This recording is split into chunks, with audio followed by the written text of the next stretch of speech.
Hello বন্ধুরা, আজকে আরেকটা ভিডিও নিয়ে হাজির হয়েছি। আজকে আমি বিশেষ কিছু ডিসকাস করব, কেননা দেখছেন আমার পিছনে পুঁই শাক, অনেকগুলোই পুঁই শাক হয়েছে। পুঁই শাকই আমি দেখাচ্ছি।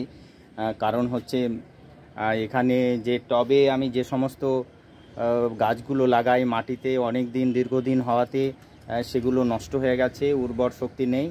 আর যে ফল জাতীয় যেগুলো ভিন্ডি, বিনস, এগুলো যেগুলো হওয়ার কথা ফল, মানে গাছে যে ফল ধরে সেটা ধরছে না। এর জন্য আমি শাকে এই পুঁই শাকটাই এখন ভালো করে হচ্ছে, তো আমি পুঁই শাকটাই দেখাবো। আর গাছে যে মাটিগুলো যে আর্থের সঙ্গে যে সম্পর্কে যুক্ত নয়, এর জন্য খারাপ হয়ে গেছে, সেটাই আমি আজকে দেখাবো। চলুন আমাদের সঙ্গে থাকুন।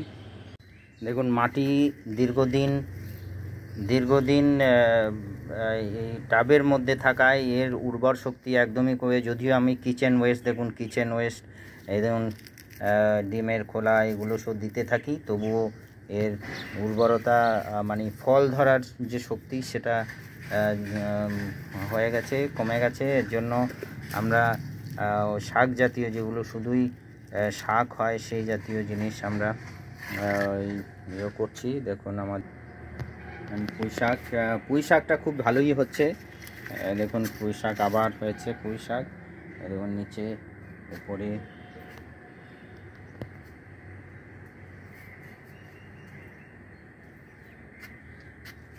এখানেও মাটিগুলো নষ্ট হয়ে গেছে, দেখুন মাটিগুলো আর উর্বর শক্তি সেরকম নেই।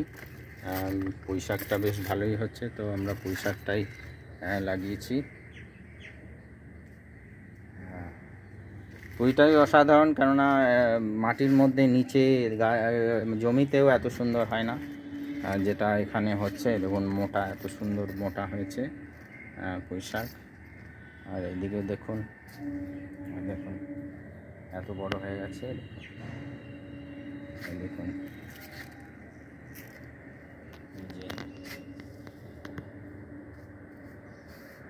এটা একটু বড় টাবে লাগানো, দেখুন এই সামান্য টিনের মধ্যেই লাগানো, এত সুন্দর হয়েছে। এইদিকে দেখুন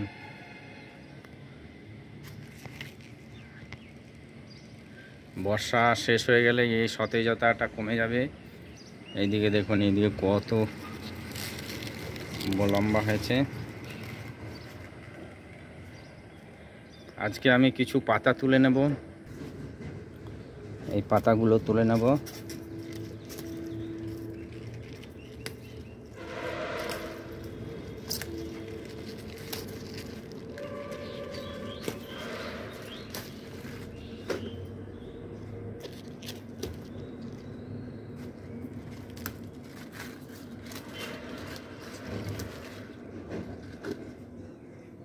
এখান থেকে নাম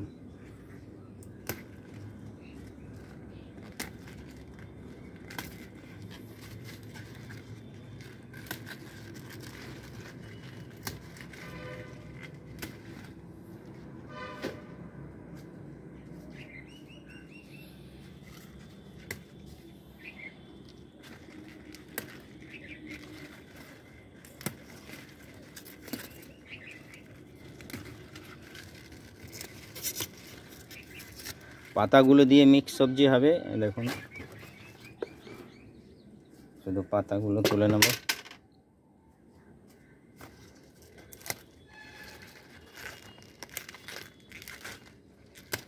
কত বড় পাতা দেখুন।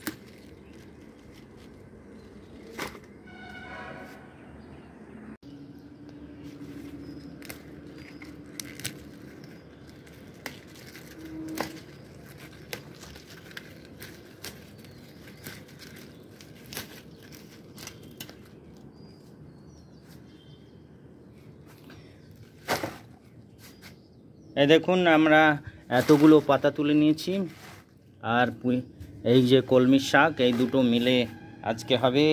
এই পর্যন্তই আজকের ভিডিও। আপনারা শেয়ার করুন, সাবস্ক্রাইব করুন। আশা করি আপনাদের ভিডিও ভালো লাগলো। আপনারা চাইলে এরকম শাক টবে লাগাতে পারেন।